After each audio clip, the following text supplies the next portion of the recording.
তীব্র হচ্ছে ডেঙ্গুর প্রকোপ। আরো জানাতে জয়পুরহাট থেকে যুক্ত হচ্ছেন হারুনুর রশিদ।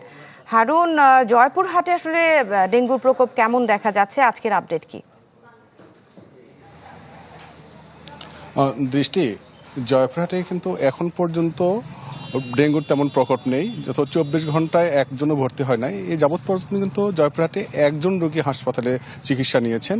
তবে জয়পুরহাটে এখন আমি আছি, জয়পুরহাট 400 শয্যা বিশিষ্ট জেনারেল যে হাসপাতাল, এই হাসপাতালে কিন্তু ডেঙ্গু রোগীদের জন্য কিন্তু আলাদা একটি ওয়ার্ড খোলা হয়েছে। সেই ওয়ার্ডে কিন্তু তারা সবসময় প্রস্তুত রয়েছেন যদি ডেঙ্গু রোগী আসে তাদের চিকিৎসা ব্যবস্থার জন্য। কিন্তু সেক্ষেত্রে কিন্তু ডেঙ্গু রোগীর কোনো উপস্থিতিতে এখনো এখানকার চিকিৎসকরা পান নাই।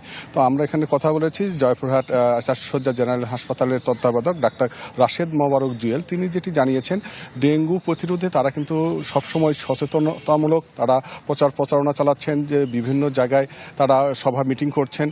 বাংলা কিউআর যেখানে নগদ পেমেন্ট সেখানে। সারা দেশে 10 লাখেরও বেশি মার্চেন্টে নগদে পেমেন্ট করুন খুব সহজে।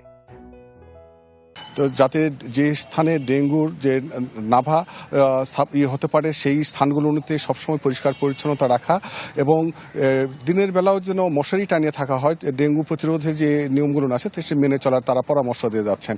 তো এছাড়া যদি বলি, শুধু ডেঙ্গু ছাড়াও নয়, এখানে যে হামের যে 24 ঘন্টায় একজনও কিন্তু কোনো হামের রোগীও এখানে ভর্তি হয় নাই। এই যাবৎ পর্যন্ত হামের যে 199 জন রোগী এখানে চিকিৎসা নিয়েছেন এবং তারা বাড়ি ফিরেছেন। তো সব হাম এবং ডেঙ্গু রোগীদের কিন্তু হাসপাতালে তাদের জন্য একটা ওয়ার্ড খোলা হয়েছে। সেই ওয়ার্ডে কিন্তু নিবিড়ভাবে এখানে চিকিৎসকের পাশাপাশি নার্সরা তারা সবসময় প্রস্তুত থাকেন যে রুগী আসলে তাদেরকে সেবা দিতে পারবেন, কিন্তু সেভাবে তারা এখানে রুগী পাচ্ছেন না।